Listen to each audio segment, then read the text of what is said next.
चलिए बच्चों स्टार्ट करते हैं अपन न्यूमेरिकल्स। आप सबके पास बुकलेट है और जिनके पास नहीं है तो मैंने बताया था आपको कि आप कोई भी मेरे चैनल पर जाइए और किसी भी वीडियो को ओपन कीजिए। वीडियो के नीचे टाइटल टाइटल के साइड में एरो है, उसको क्लिक कीजिए। डिस्क्रिप्शन बॉक्स ओपन होगा, उसमें से 12th की जो बुकलेट है लॉन्ग क्वेश्चंस, उसका लिंक दिया है, उसको डाउनलोड कर लीजिए और प्रिंट आउट निकलवा लीजिए। तो मैंने क्वेश्चन नंबर 6 तक करवा दिए थे। ऑल्टरनेट क्वेश्चंस करवा रहा था मैं इवन नंबर के। Question number 6, next question number 8। तो नेक्स्ट बच्चों question number 8th question.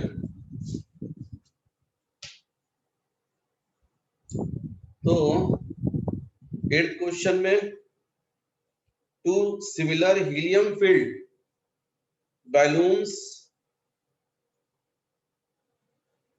A and B fastens to a 5 gram weight by threads float in equilibrium as shown in figure.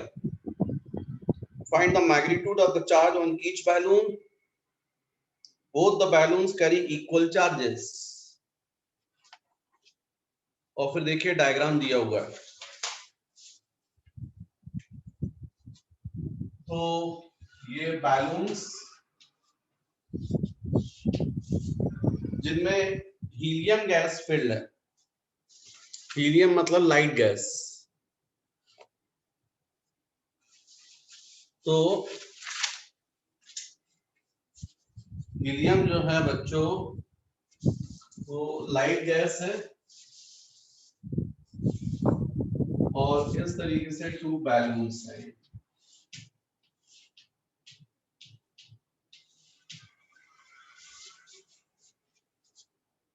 5 gram weight.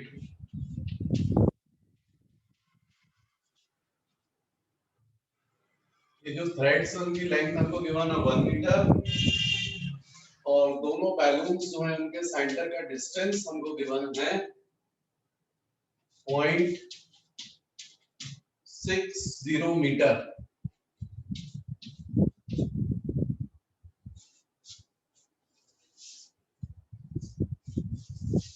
ये question है।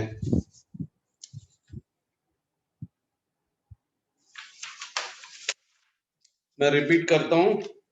To similar helium filled balloons A and B fastened to a 5 gram weight by threads float in equilibrium.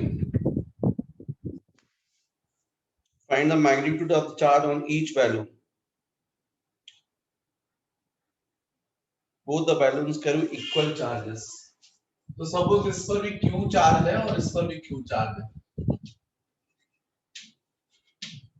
अब आपको सोचना होगा, symmetry तो है ही।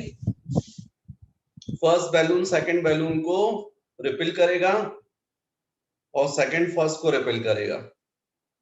दोनों एक दूसरे के ऊपर रिपल्सिव फोर्स लगाएंगे। तो स्वाभाविक है कि फर्स्ट से यहाँ पर रिपल्सिव फोर्स, इलेक्ट्रिक फोर्स लगेगा, चार्जेस है इसलिए, और ये भी ऐसे ही करेगा। अब लाइट है तो डेफिनेटली लाइट गैस है तो अपवर्ड डायरेक्शन में फोर्स आएगी W और ये भी W। तो ये डायग्राम में W दिया हुआ है तो हमने भी W ले लिया। पूरा सिस्टम इक्विलिब्रियम में। इक्विलिब्रियम का मतलब है ना तो ये पूरा सिस्टम अपवर्ड मूव कर रहा है ना डाउनवर्ड जा रहा है। ऐसा तभी होता है जब नेट फोर्स 0 होता है। मतलब total force vertically upward is equal to total force vertically downward. तो इसका मतलब ये हुआ W प्लस W। ये दोनों अपवर्ड है तो दोनों का समीशन इस वेट के इक्वल होना चाहिए, mg m into of g। फिर आएगा 2W is equal to mass 5 grams 5 into 10 to the power minus 3 kg into g 9.81 अपन 10 ले लेते हैं। तो इसका मतलब W is equal to 5/2 into 10 to the power minus 2 newton, क्योंकि ऐसा ही सिस्टम में वैल्यूज रख रहे हैं आप। तो इसका मतलब W is equal to 2.5 into 10 to the power minus 2 newton. ये आपने W की वैल्यू निकाल ली है।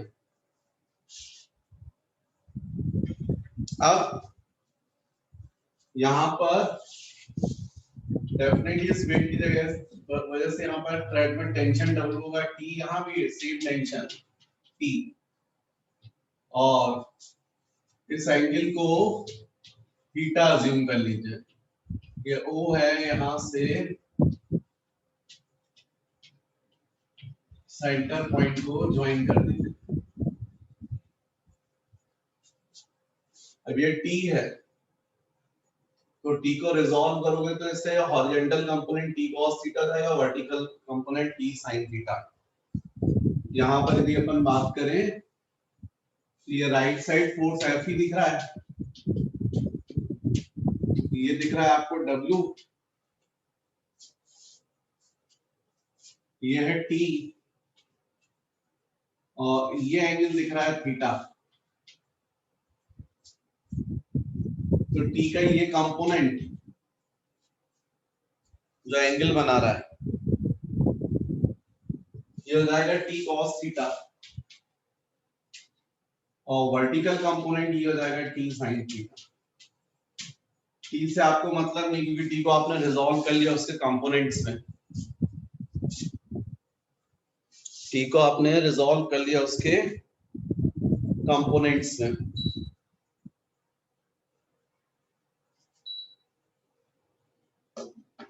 तो अब इक्विलिब्रियम पोजीशन में right side force is equal to left side force, upward force is equal to downward force, मतलब T sin theta is equal to W and T cos theta is equal to electric force Fe।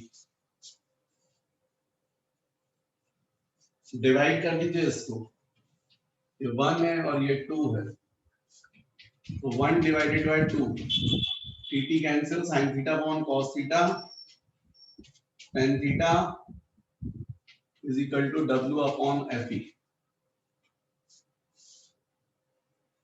यहां पर ये triangle बन रहा है, right angle triangle है 98, ये 0.3 हो जाएगी साइड, ये 1 है, तो ये कितना होगा Pythagoras theorem, root over 1 square minus 0.3 square, root over hypotenuse square minus base square. अब tan थीटा आपके लिए इजी है, परपेंडिकुलर अपॉन बेस, तो परपेंडिकुलर आपको पता है रूट ओवर 1 माइनस 0.3 स्क्वायर, और बेस मतलब 0.3, क्योंकि ये टोटल 0.6 है, 0.3।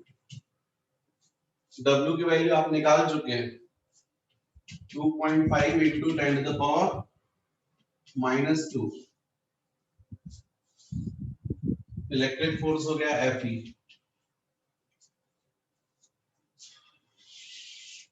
तो इसका मतलब Fe electric force is equal to, cross multiply कर दीजिए, तो 2.5 into 10 to the power minus 2 into 0.3 divided by root over 1 minus 0.09, ये इलेक्ट्रिक फोर्स आ गया। अब इलेक्ट्रिक फोर्स का फॉर्मूला होता है 9 into 10 power 9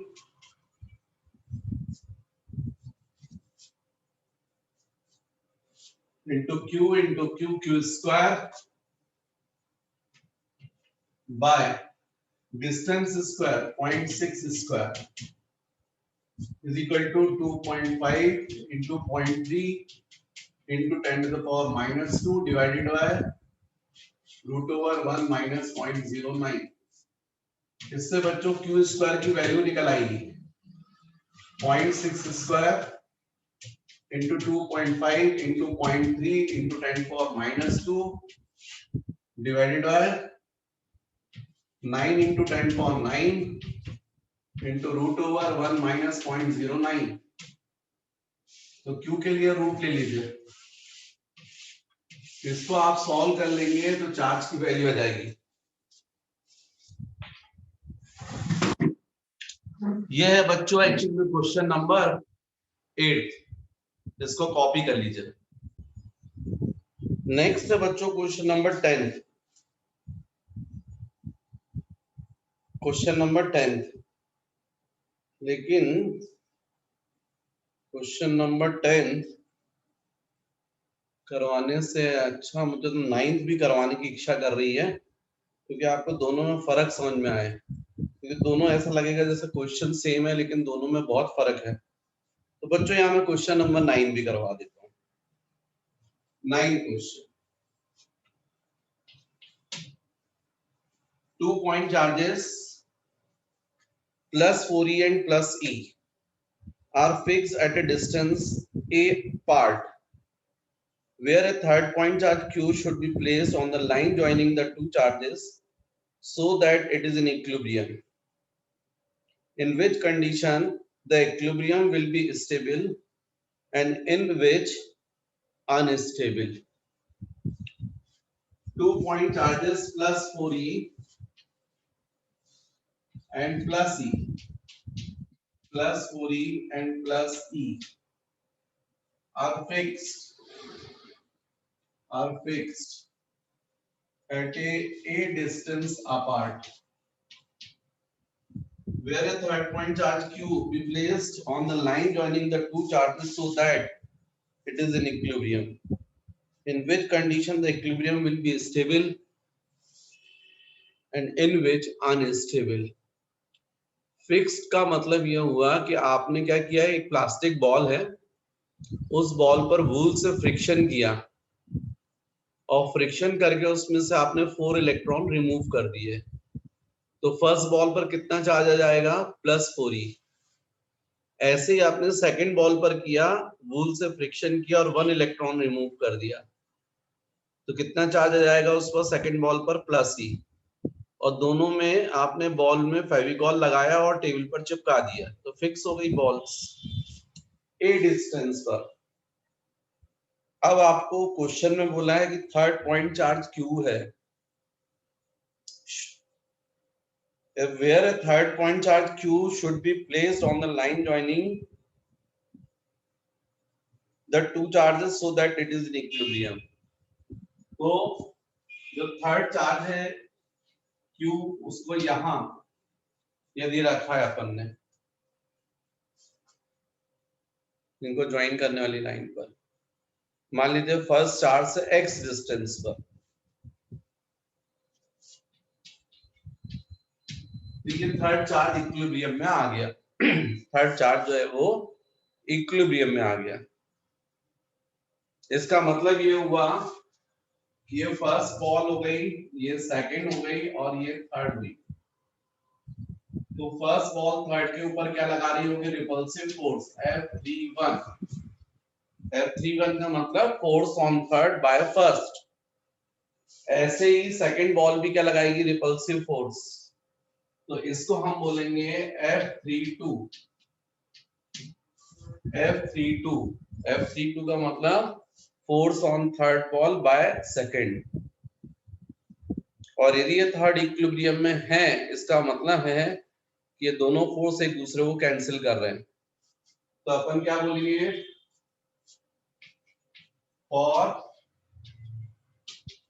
equilibrium of 3, F31 is equal to F32। F31 का मतलब force on third by first is equal to force on third by second। अब third पर फर्स्ट से कितना फोर्स लगेगा, तो 9 into 10 to the power 9 charge on third मतलब Q, charge on first 4e upon distance square x square. अब force on third by second, तो 9 into 10 power 9 charge on third Q, charge on second T upon, ये total distance a है, ये x है, तो बचा हुआ डिस्टेंस कितना होगा a माइनस एक्स, तो a माइनस एक्स स्क्वायर। अब ये कैंसिल हो गया, e भी कैंसिल हो गया, q भी कैंसिल हो गया, तो क्या बचा 4 upon x square is equal to 1 upon a minus x square, taking square root in both side, 4 की जगह 2 by x, 1 upon a minus x, cross multiply कर दीजिए, तो ये रहेगा 2a minus 2x is equal to of x, 2a minus 2x is equal to x।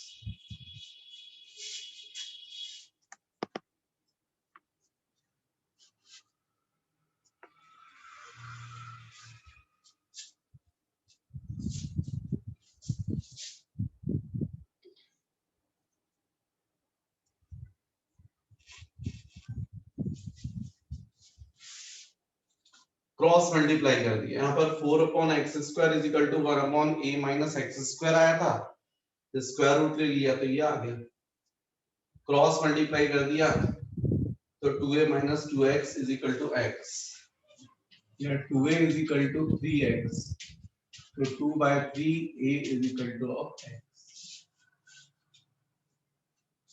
इसका मतलब जो थर्ड चार्ज है उसको कहाँ रखना पड़ेगा, फर्स्ट चार्ज से 2a बाय 3 डिस्टेंस पर। अब पूछा गया किस कंडीशन में ये इक्विलिब्रियम स्टेबल होगा और किस कंडीशन, अच्छा ये 2a बाय 3 डिस्टेंस कहां से आया बच्चों, फर्स्ट चार्ज से 4e से, सेकंड चार्ज से कितना डिस्टेंस हुआ a बाय 3, फिर कब ये स्टेबल होगा और कब ये अनस्टेबल इक्विलिब्रियम होगा, तो जब ये थर्ड चार्ज पॉजिटिव होगा तो ये इक्विलिब्रियम स्टेबल होगा, और जब ये नेगेटिव होगा थर्ड चार्ज तो यही इक्विलिब्रियम जो है अनस्टेबल होगा। देखो ये प्लस 4e और ये प्लस e, ये तो फिक्स है, ये थर्ड चार्ज जो है यही फ्री है, यदि ये पॉजिटिव होगा तो प्लस 4e इसको रिपेल कर रहा है और ये भी इसको रिपेल कर रहा है। यदि मान लीजिए इसको आपने राइट साइड थोड़ा सा शिफ्ट कर दिया तो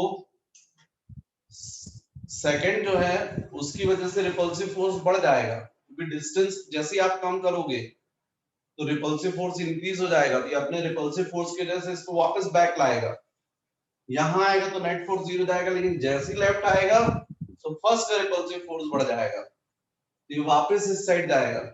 तो कुल मिलाकर ये चार्ज केवल इसी पोजीशन पर जब रहेगा तो नेट फोर्स 0 रहेगा, राइट साइड जाएगा तो भी रिपल्सिव फोर्स बढ़ेगा सेकंड की वजह से, लेफ्ट साइड आएगा तो भी रिपल्सिव फोर्स बढ़ेगा फर्स्ट की वजह से, तो केवल इसी पोजीशन में ऐसा है कि इक्विलिब्रियम में रहेगा, तो इसको बोलेंगे स्टेबल इक्विलिब्रियम। लेकिन यदि यही थर्ड चार्ज नेगेटिव हुआ और आपने उसको राइट साइड यदि थोड़ा सा मूव करवा दिया तो सेकंड वाला जो चार्ज है वो उसको अट्रैक्ट कर लेगा, क्योंकि डिस्टेंस शॉर्ट हो जाएगा तो अट्रैक्टिव फोर्स बढ़ जाएगा, तो खींच ले जाएगा अपनी तरफ, और यदि लेफ्ट साइड ले जाओगे तो प्लस 4 ही अपनी तरफ अट्रैक्ट कर लेगा। तो इस कंडीशन में इक्विलिब्रियम यहीं बस रखोगे तो नेट फोर्स 0 रहेगा, लेकिन लेफ्ट साइड जाओगे तो फर्स्ट अट्रैक्ट कर लेगा और राइट साइड जाओगे तो सेकंड वाला अट्रैक्ट कर लेगा, मतलब इस कंडीशन में इक्विलिब्रियम कैसा रहेगा, अनस्टेबल। तो ये है बच्चों क्वेश्चन नंबर 9 और इसका आंसर रहेगा distance 2a by 3 from the charge plus 4e in between the charges, and when charge it is positive then equilibrium is stable, and when the third charge negative then it is unstable equilibrium। अब next अपन को करना चाहिए question number 10। और 10th को यदि देखोगे और 9th को देखोगे तो दोनों में थोड़ा सा एक डिफरेंस आ रहा है। 9th में ये +4e और e फिक्स्ड है, जबकि 10th में +4e और +e जो है वो फ्री चार्जेस है। तो बच्चों नेक्स्ट जो है 10th क्वेश्चन, आपको देखने में ऐसा लगेगा सारी चीजें सेम जो है, लेकिन एक थोड़ा सा फर्क कर दिया हमने। टू फ्री पॉइंट चार्जेस, पहले 9th में था टू फिक्स पॉइंट चार्जेस, यहाँ फ्री है। तो टू फ्री पॉइंट चार्जेस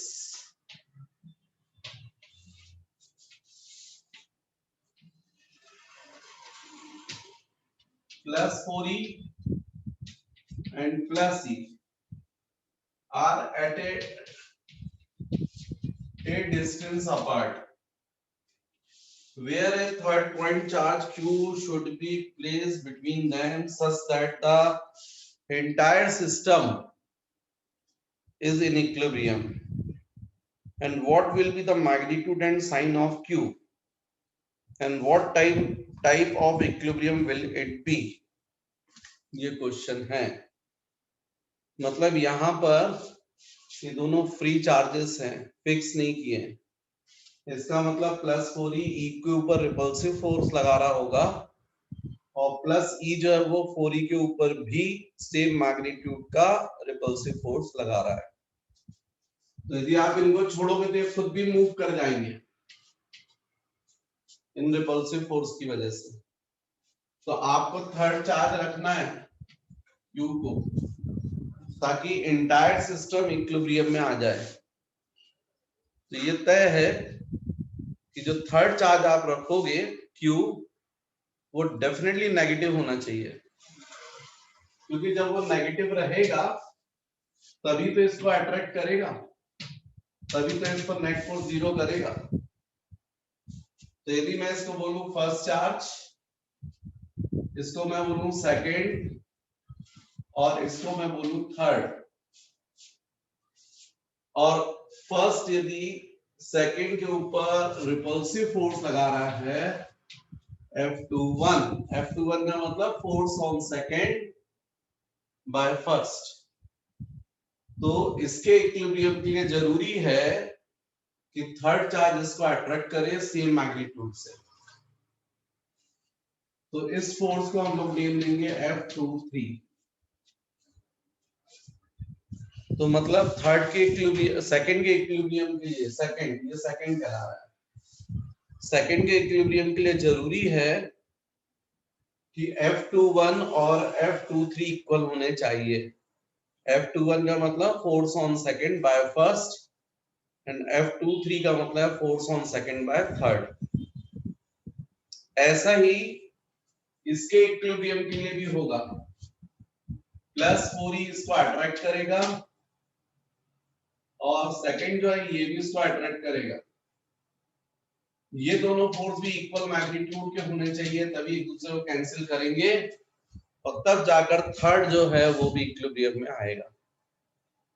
तो यहाँ पर थर्ड पर फर्स्ट फोर्स लगा रहा है, इसको नेम दोगे तो जाएगा F31 force on third by first, और ये जाएगा F32 force on third by second.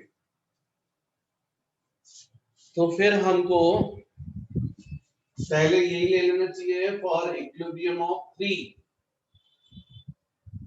इसके इक्विलिब्रियम के लिए F31 is equal to F32, बाकी सब कुछ सेम ऐसा ही रहेगा। ये थर्ड का मान लीजिए फर्स्ट से डिस्टेंस कितना है x, टोटल डिस्टेंस a है, तो ये डिस्टेंस हो जाएगा a माइनस x। F31 मतलब force on third by first, 9 into 10 to the power 9 q into +4e upon x square is equal to force on third by second 9 into 10 to the power 9 q into e upon a minus x square। 9 into 10 to the power 9 cancel, q cancel, e cancel, तो 4 upon x square is equal to 1 upon a minus x square, और उससे x की value हो जाएगी 2a/3। तो अभी भी ये जो थर्ड चार्ज है इसको फर्स्ट चार्ज से 2a/3 डिस्टेंस पर रखना पड़ेगा, तब ये थर्ड चार्ज इक्विलिब्रियम में होगा। लेकिन केवल इतने भर से काम नहीं चलेगा, ये जो चार्ज है Q, इसका मैग्नीट्यूड भी निकालना पड़ेगा, कितने मैग्नीट्यूड का होना चाहिए। इसका मैग्नीट्यूड यदि हम सेकंड का इक्विलिब्रियम ले तो उससे आ जाएगा। तो हम लोग बोल सकते हैं for equilibrium of two, second के इक्विलिब्रियम के लिए F21 is equal to F23। F21 का मतलब force on second by first, F23 का मतलब force on second by third. तो F21 force on second by first क्या बोलोगे, 9 × 10⁹। चार्ज ऑन सेकंड कितना है E, चार्ज ऑन फर्स्ट कितना है 4E अपॉन a², इन दोनों के बीच का डिस्टेंस। और F23 मतलब force on second by third, तो 9 × 10⁹। चार्ज ऑन सेकंड ये कितना दिख रहा है E, इस पर Q, और 2 3 के बीच का डिस्टेंस a - x, तो ये a - x²। कैंसिल हो गया, ये E कैंसिल हो गया, तो ये बच रहा है 4E upon a² is equal to Q upon a - x। x की वैल्यू अपन निकाल चुके हैं 2a/3, तो 2a/3 स्क्वायर। तो इसको सॉल्व कर लीजिएगा, जाएगा 4E upon a² is equal to Q upon LCM लोगे 3 तो जाएगा 3a - 2a मतलब a/3 स्क्वायर। ये जाएगा 4E upon a² into a² / 9 is equal to of Q।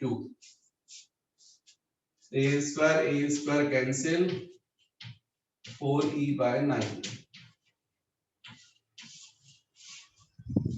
मतलब ये जो थर्ड चार्ज है ना उसका मैग्नीट्यूड होना चाहिए 4E/9, और फर्स्ट चार्ज से कितने डिस्टेंस पर रखना पड़ेगा उसको, 2a/3 डिस्टेंस पर। और ये कब होगा इक्विलिब्रियम सिस्टम, जब थर्ड चार्ज कैसा होगा, नेगेटिव होगा। कैसा इक्विलिब्रियम होगा ये, अनस्टेबल। थोड़ा सा भी किसी को मूव करवा दोगे ना तो पूरा सिस्टम डिस्टर्ब हो जाएगा, क्योंकि ये नेगेटिव को थोड़ा सा भी आप लेफ्ट ले गए और ये अट्रैक्ट कर लेगा, राइट साइड लेगा तो ये अट्रैक्ट कर लेगा, तो सब सिस्टम पूरा गड़बड़ हो जाएगा। तो डेफिनेटली ये इक्विलिब्रियम जो है केवल तभी रहेगा जब आप दो फ्रेंड्स हों और एक ने क्या किया है +4E चार्ज टेबल पर और एक E चार्ज को पकड़कर टेबल पर रखा, और जो दूसरा आपका फ्रेंड है उसने चूंकि कैलकुलेशन कर लिया है, तो जो थर्ड चार्ज है, थर्ड बॉल, उस पर चार्ज कितना प्रोड्यूस किया, 4E/9 और नेगेटिव। इतना करने के बाद में टेबल पर मार्क कर लिया फर्स्ट से कितने डिस्टेंस पर, 2a/3 डिस्टेंस पर। इतने डिस्टेंस पर जब थर्ड बॉल को रखोगे और एक साथ छोड़ोगे तो जो फर्स्ट बॉल जहां रखी हो वहां रखी रहेगी, थर्ड जहां रखी वहां रखी रहेगी, और सेकंड जहां रखी हो रखी रहेगी, कोई भी हिलेगा नहीं। लेकिन थोड़ा सा भी उसको सिस्टम को डिस्टर्ब किया और पूरा सिस्टम डिस्टर्ब हो जाएगा। तो ये केवल इक्विलिब्रियम केवल इसी पोजीशन में है, इसलिए इस इक्विलिब्रियम को हम लोग बोलेंगे अनस्टेबल इक्विलिब्रियम। तो बच्चों ये हो गया क्वेश्चन नंबर 10। तो आप लोग देख लें उसको। Next question number 12। 12th question. The charge on a conductor is minus 1.6 coulomb. How many electrons are in excess on it than normal state? Charge की वैल्यू गिवन है, Q is equal to NE होता है अपना principle of quantitation. Charge given है 1.6, N हमको find करना है, और E हम जानते हैं 1.6 into 10 to the power minus 19। Negative charge किसकी वजह से होता है? Due to excess of electrons. तो नो डाउट एक्सेस में इलेक्ट्रॉन्स होने चाहिए। 1.6 cancel, 1 upon 10 to the power minus 19 is equal to n। तो n is equal to 10 to the power 19। इसका मतलब जो बॉडी है उस पर 10 to the power 19 electron excess में है, जिसकी वजह से यह माइनस 1.6 चार्ज बॉडी पर आया है। फिर क्वेश्चन नंबर 14। 1.4।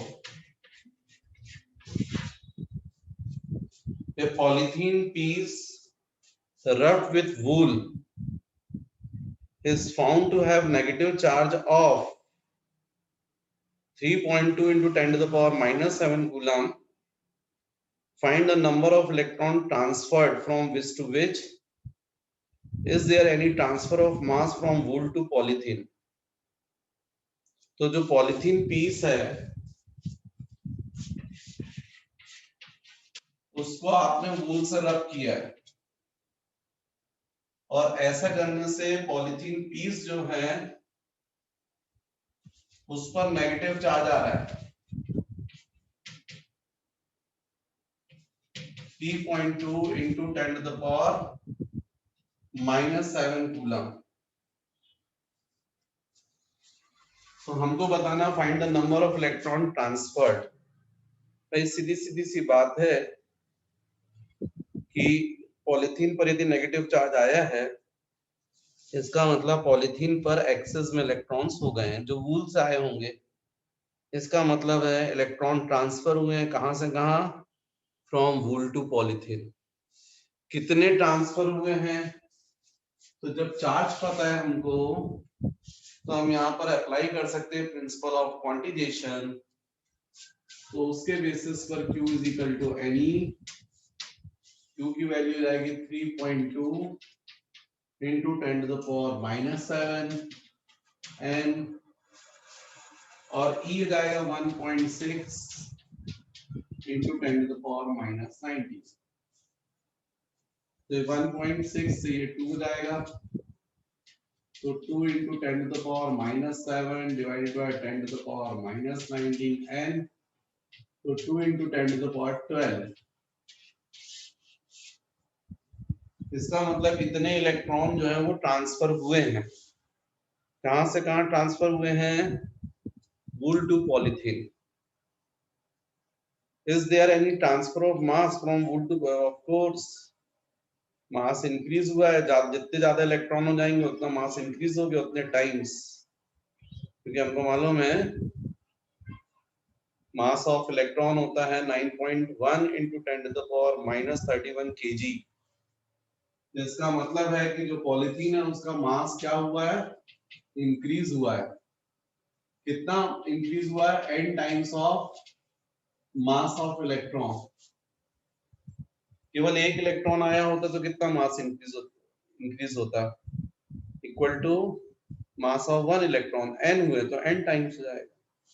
तो इसका मतलब है कितना मास इंक्रीज हुआ है पॉलीथीन का?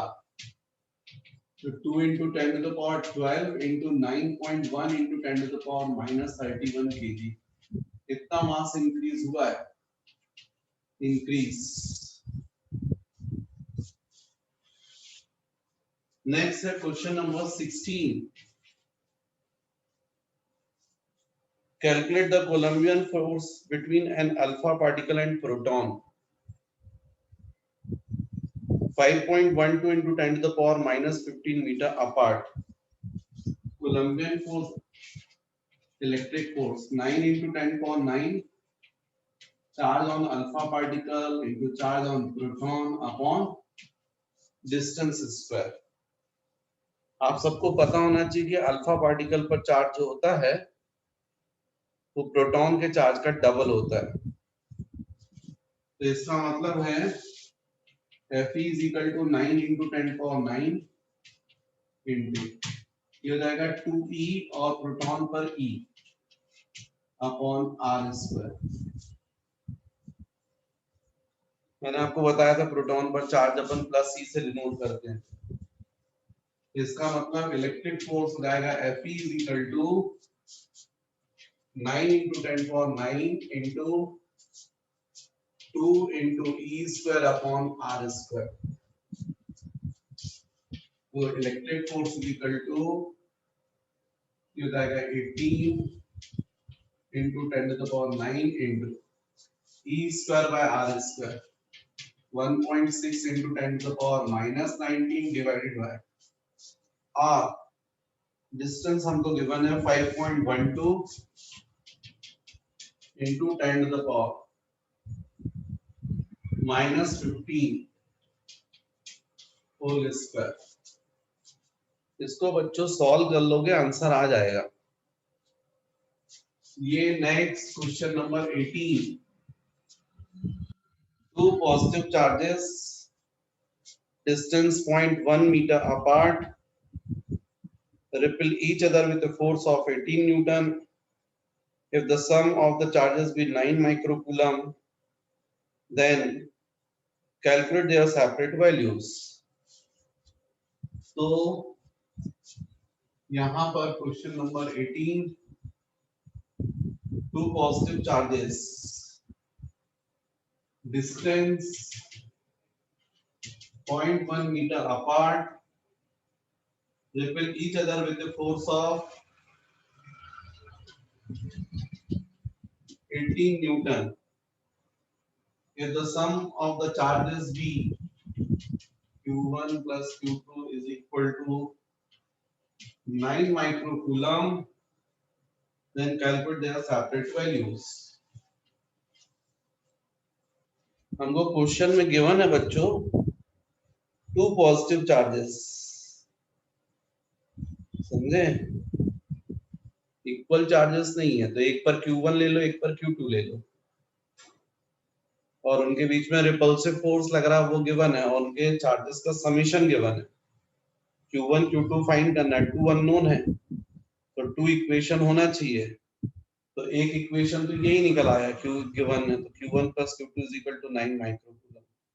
सेकंड इक्वेशन आपका ऐसा बन जाएगा F is equal to 9 into 10 power 9 Q1 Q2 by R square 0.1 square. F की value 18. 9 into 10 power 9 Q1 Q2 upon 0.1 का मतलब 10 to the power minus 1 square 10 to the power minus 2. 9 से ये हो गया 2.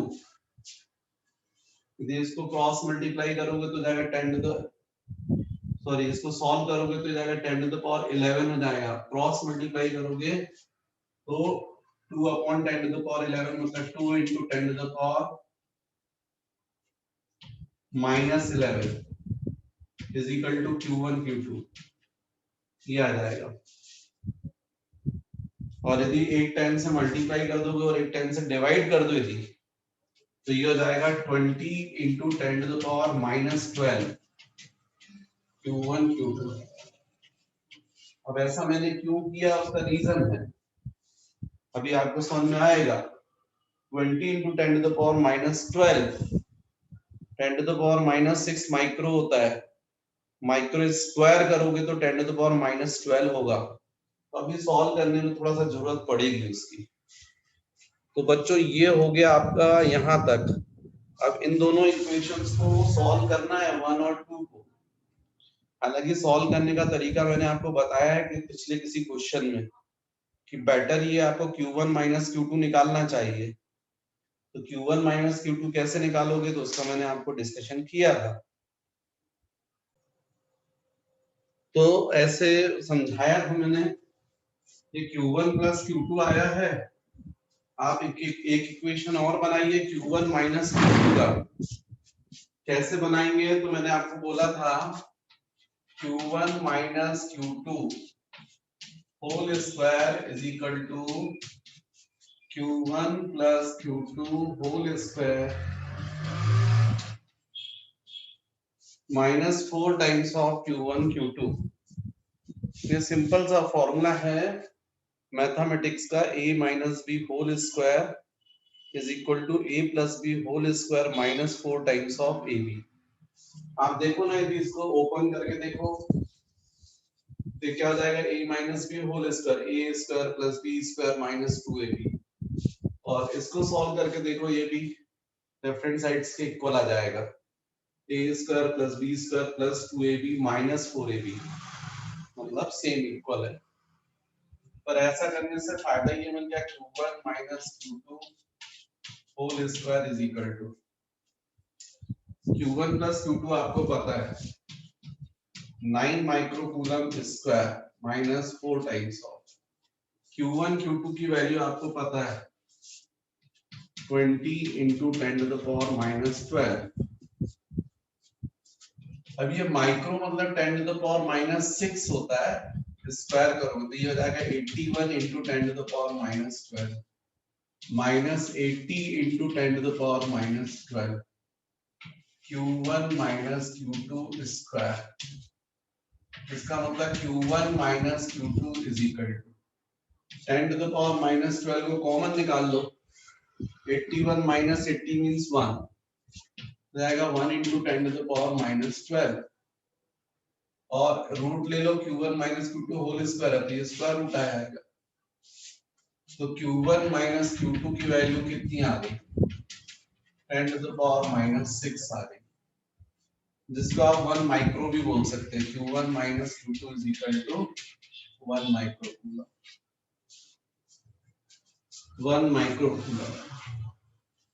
यहाँ पर इक्वेशन 1 में Q1 प्लस Q2 9 माइक्रोकूलम है, ये 1 माइक्रोकूलम है, 1 प्लस 2 कर दो तो Q1 plus Q2 left hand side plus Q1 minus Q2, तो Q2 कैंसिल हो जाएगा 2Q1 और 9 माइक्रो प्लस 1 माइक्रो जाएगा 10 माइक्रो, तो Q1 इज इक्वल टू जाएगा 5 माइक्रो। अब Q1 की वैल्यू को इक्वेशन नंबर 1 में सब्स्टिट्यूट कर दो, तो नो डाउट Q2 की वैल्यू आ जाएगी 5 Q2 is equal to 4 microcoulomb. इसका मतलब जो चार्जेस हैं वो कितने के हैं, 5 माइक्रोकूलम और 4 माइक्रोकूलम के चार्जेस है। तो बच्चों कॉपी कर लीजिएगा। नेक्स्ट बच्चों question number 20, question number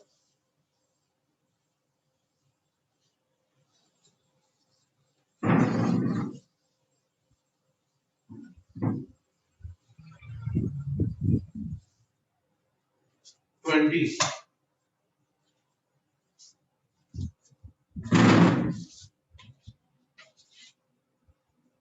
two point charges plus 2 microcoulomb and plus 6 microcoulomb repel each other with a force of 12 Newton. If each of given an additional charges of minus 4 microcoulomb, then what will be the new force? तो suppose दोनों के बीच का distance r है, तो F1 is equal to 9 into 10 power 9 Q1 Q2 upon r square. F1 हो जाएगा 12, 9 into 10⁹ into 12 micro square upon r square. Equation number 1 हो गया। या तो एक तरीका ये है कि पहले डिस्टेंस फाइंड कर लो, या फिर दूसरा तरीका है कि सीधे न्यू इक्वेशन बना के सॉल्व कर लो, तो न्यू फोर्स आ जाएगा, थोड़ा कैलकुलेशन बच जाता है। बाद में आपने क्या किया है कि एडिशनल चार्ज दिया, तो फर्स्ट पर Q1 dash is equal to कितना हो जाएगा 2 माइक्रो प्लस एडिशनल चार्ज आपने कितना दिया हुआ है -4 माइक्रो कूलम, -4, इसका मतलब हो जाएगा -2 माइक्रो कूलम। और सेकंड पर चार्ज कितना हो जाएगा 6 माइक्रो कूलम प्लस -4, तो 2 माइक्रो कूलम। मतलब पहले इस पर 2 था और इस पर 6 था और प्लस प्लस था, तो दोनों के बीच में रिपल्सिव फोर्स लग रहा था। अब नो डाउट फर्स्ट पर नेगेटिव चार्ज आ गया और सेकंड पर पॉजिटिव, मतलब क्या फोर्स लगेगा, अट्रैक्टिव लगेगा क्योंकि अलाइक चार्जेस हो गए, डिस्टेंस तो सेम है।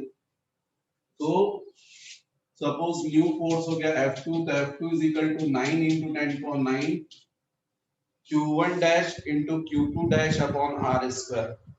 तो Q1 डैश कितना हो गया 2 माइक्रो कूलम, Q2 डैश कितना हो गया 2 micro coulomb upon r square. ये सेकंड इक्वेशन हो गया। सीधे सीधे सेकंड डिवाइडेड बाय 1 कर दो, तो बहुत सारा कैलकुलेशन फालतू का बच जाएगा। F2 अपॉन 12 यह जाएगा 9 इंटू 10⁹, ये जाएगा 4 micro square upon r square divided by, यहाँ पर था राइट हैंड साइड पर 9 into 10⁹ into 12 micro square upon r square. ये कैंसिल हो गया, आर स्क्वायर कैंसिल हो गया, म्यू स्क्वायर कैंसिल, यहाँ से 12 भी कैंसिल हो गया। तो F2 is equal to 4 newton और फोर्स रहेगा अट्रैक्टिव। तो ये देखा बच्चों हमने क्वेश्चन नंबर 20। अब आपको बाकी क्वेश्चंस जो हैं तो अपन देखते हैं नेक्स्ट वीडियो में।